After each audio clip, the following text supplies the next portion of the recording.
Not really being pushed. The first time I ever wanted to really quit basketball was I broke my arm while I was in 6th grade, pretty bad, double compound fracture playing football. Both my bones came out of my skin. It was pretty bad, and I got like infection in my arm. Came out of, Yeah, both of them. Playing football as a quarterback, got hit. Both came out, got infected. All the medicine I was on, my kidneys failed. So I was out for 6, 7 months. But I was young, so I wasn't like my prime at basketball. So I was kind of like, whatever, I'll be fine. Came back 2 years later after that, going into my 8th grade year, re-broke my arm trying to dunk in a game, broke it again, did the same thing, double compound fracture, both bones out of the skin again.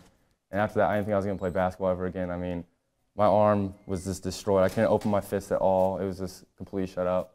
But then the thing I remember most about that is when I was on the ground after I broke my arm, my dad came over, and I just kept saying sorry because I thought I'd never play basketball again. I thought I'd ruined my whole career because I worked so hard, and I thought I'd never play basketball again.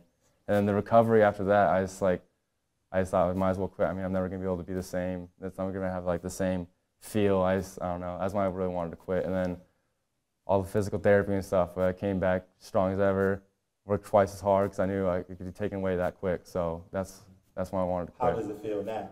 Everything's good. It's 100%. The only thing is a little rotation, but other than that, it's like brand new.